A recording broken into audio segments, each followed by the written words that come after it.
Hello everybody, it's the Game Judge here, and I have exciting news to share with you guys. Fable 4 is looking like it has a good chance to be a good game with some of the recent moves by Microsoft. Now I know the recent Fable 4 trailer is not well received, and I will say as a fan of the series that it left much to be desired. There's definitely some reasons or room to be skeptical. Let's talk about this. First things first, it was recently announced that former Baldur's Gate 3 producer Ryan Clark was hired to work on Fable 4 as a senior producer. Well, why is this exciting and what will be his role? I did a little bit of digging about Ryan here, and I saw some encouraging signs. He has quite the resume here, and I love that he is getting a shot. He founded an indie development company in Vancouver, Canada in 2013 called Brace Yourself Games, and has a long history of developing lesser known indie games such as Necrodancer and Cadence of Hyrule.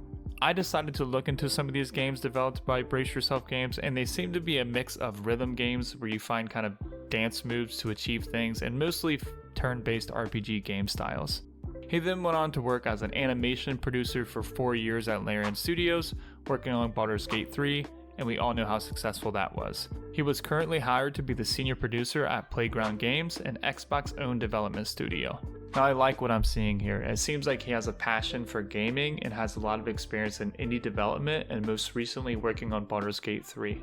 I can't say with certainty that this will translate over into the Fable series, but I will say that at least some of the pieces are there. However, this isn't the only reason to potentially be optimistic about Fable 4, because back in December 2020, Andy Miguel was hired from Remedy Entertainment as the lead writer for Fable. Now, Remedy Entertainment was the studio responsible for series like Max Payne, Alan Wake, and Quantum Break. The level of optimism here depends on how you feel about those games, I suppose. At least on paper, it seems like these games were somewhat well received, but it doesn't end there, folks, because back in October 2022, Andrew Walsh, the senior writer for Horizon Forbidden West, was hired to work on Fable 4. This is something that gets me excited as someone who's played the Horizon Zero Dawn series in the past, and in particular felt the story was well done. Xbox is making big moves here. With all of that being said, I will say I am skeptical. The reason I say this is because the actual development studio responsible for making Fable 4 is Playground Games, and this particular studio has only developed Forza racing games since 2012.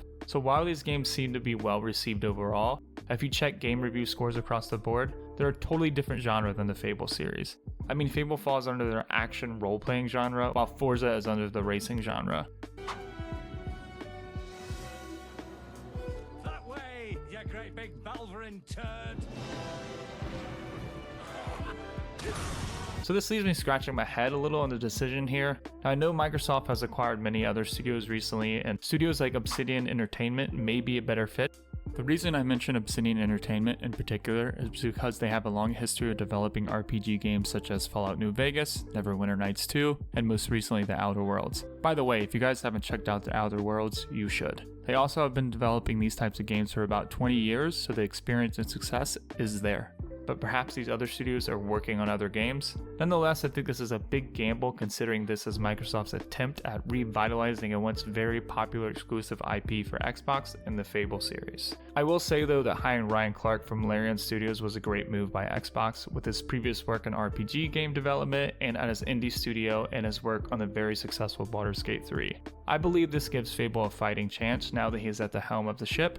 And also, who knows, we could give Playground Games the benefit of the doubt here and see what happens. Another point of concern for me here is that the original creators of the Fable franchise, Peter Molyneux, Mark Webley, Tim Rance, and Steven Jackson, along with the original development team Lionhead Studios, went out of business on April 29, 2016. This started with Peter Molyneux leaving in 2012 due to the feeling that Microsoft was restricting his creative freedom, and then Xbox pushed Lionhead to make Fable a live service game, and the rest is history.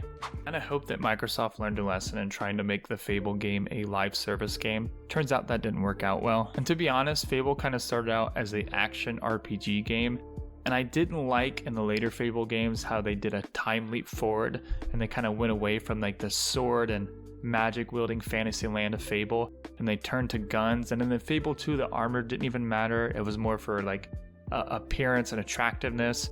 So I really hope that they go back to their roots here. So that would include a medieval fantasy setting, innovative game mechanics and RPG elements,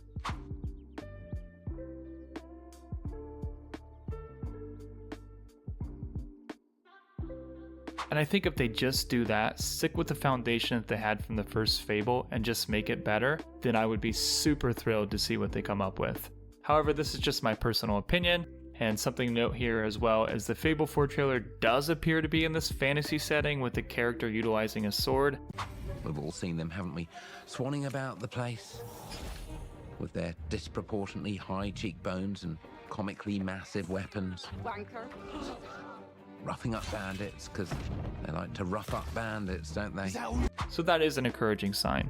So with all this information, I will say that I'm still going to be on the fence about Fable 4. I see some really encouraging signs with some of the hires by Xbox, but I still remain concerned about the fact that Playground Games has only developed racing games, and the fact that the original creators for the vision of Fable are not there anymore. So can Playground Games handle developing a different style game, and can they capture the vision of Fable? That remains to be seen, my friends. But that's just my opinion. Let me know what you guys think below, and if you enjoyed the video, please don't forget to like and subscribe. Hope to see you on the next one.